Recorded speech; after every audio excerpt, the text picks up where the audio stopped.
What's up YouTube, Reggie here, back again with another video. Today I am going to start a new segment. It's called Is It Better Than My Camera? So what it is I'm going to be comparing smartphones portrait mode and shoot it against my actual camera. So a lot of these modern day smartphones, they're coming with dual cameras, and what they're really trying to do is take the depth information from another lens and add some Gaussian blur to it and basically emulate what an actual camera would do with a wide aperture lens. So you get that blurry background, you get that bokeh, and it really isolates your subject at what you're doing, and it's just awesome.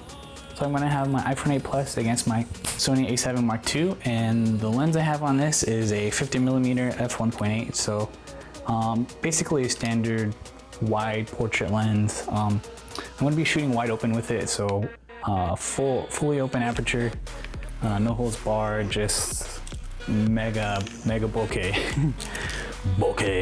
Mega bokeh, just mega bokeh.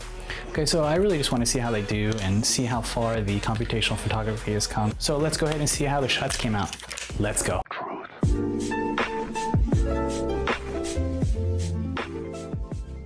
Okay, so this was taken with the iPhone 8 Plus. Really liking the quality here. Great dynamic range. You can see in the back the sun is properly blown out as it should, because it's the sun, and the clouds came out really nice, really good detail. All the way back there in the clouds, you can see the people playing volleyball out there in the back, and in the foreground looks good. They bumped up the shadows so you get the HDR effect, and yeah, really good, liking this one. And this is the shot I took with my a7 Mark II. You can tell that the the detail is just way up there. I mean, you can see just how deep the depth of field is regarding the people in the background. You can even see some of the lights, the stadium lights back there. Colors are awesome. Everything just really good. I'm really liking the sharpness.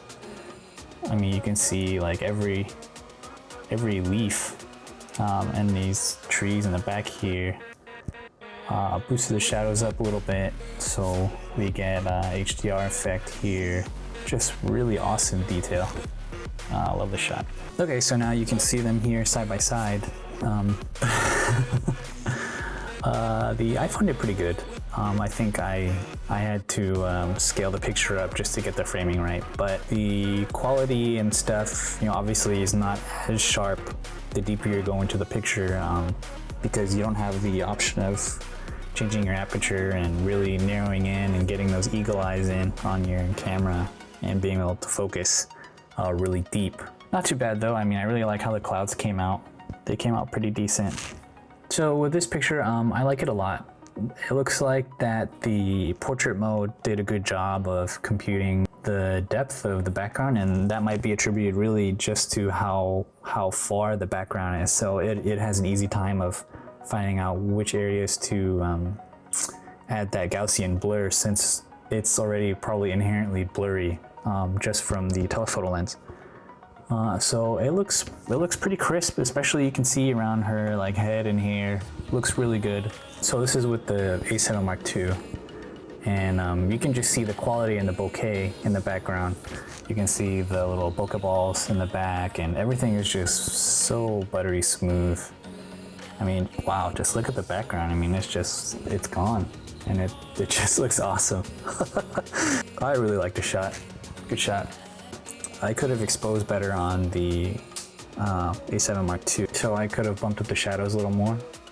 So definitely kudos to the iPhone 8 Plus HDR capabilities. That's definitely its strong point. I really like that. But you can just compare the bokeh and how buttery smooth it is on my camera compared to the iPhone. And I mean, just you can see the bokeh balls in the back. It just looks so crispy.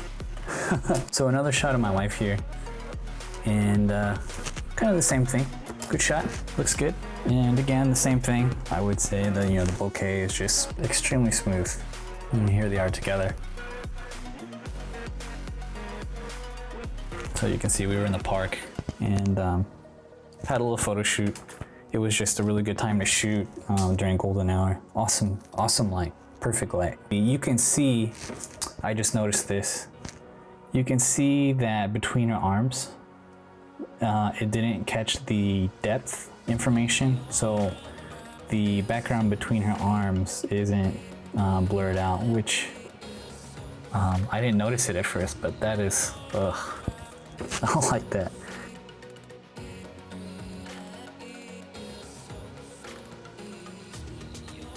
So it looks like it's getting a little bit darker. I really like the detail it gets in the foreground with the chain link fence.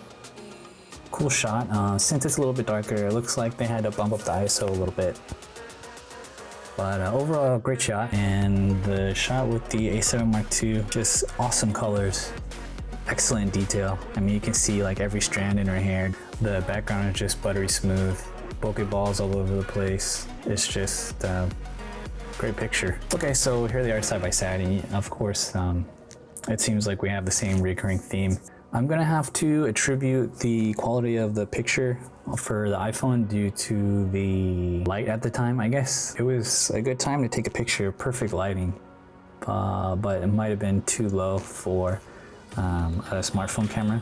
So that's why it's not as crisp as you would want it to be.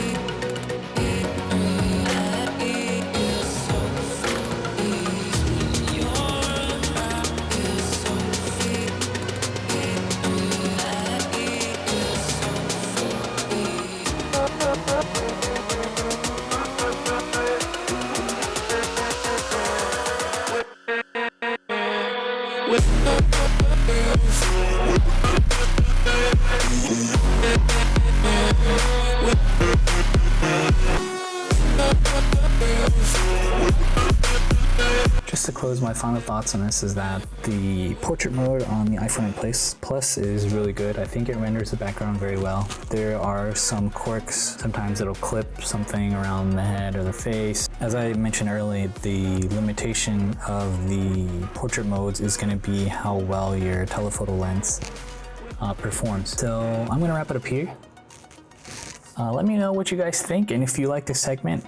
Overall, I'm really impressed with how the iPhone 8 Plus performs. If I'm just doing some casual shooting, definitely I can leave my camera at home and just bring my phone. And, you know, if I want to do some portrait mode shots, you know, it does a good job. Really impressed with it. Although it's not as good as a full frame camera, it's pretty good. I'm gonna leave it at that. This is Reggie, and I'm signing out. If you guys like this video, feel free to give it a thumbs up. If you haven't subscribed already, subscribe for more videos like this, and I'll see you next time. Thanks for watching, guys. Take care.